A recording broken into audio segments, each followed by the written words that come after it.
Good evening.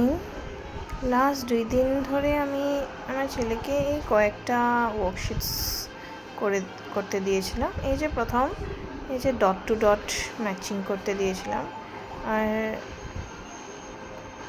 ও সুন্দর করে করেও নিয়েছিল। এই দেখো, এ আর বিটা রেকগনাইজ করতে দিয়েছিলাম, এটা গতকালের ছিল। আর এখানে একটু হড়বড়িতে করতে গিয়ে এইসব তেড়াবেঁকা করে দিয়েছে। বাকি এই যে তারপরে একটু ড্রয়িং করে দিয়েছিলাম। প্লিজ ড্রয়িংগুলো জাজ করো না। এটাকে বলে কন্ট্রোল স্ক্রিবলিং।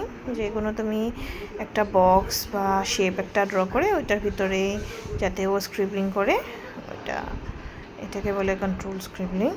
আর এই যে তোমার স্লিপিং লাইন, স্লান্টিং লাইন আর কয়েকটা এমনি কার্ভস ড্র করে দিয়েছিলাম।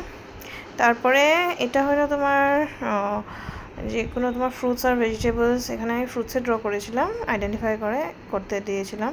সুন্দর করে করেছিল আইডেন্টিফিকেশনটা। ড্রয়িংগুলো আগেও বললাম জাজ করো না কেউ, আমি খুব ভালো ড্র করি না।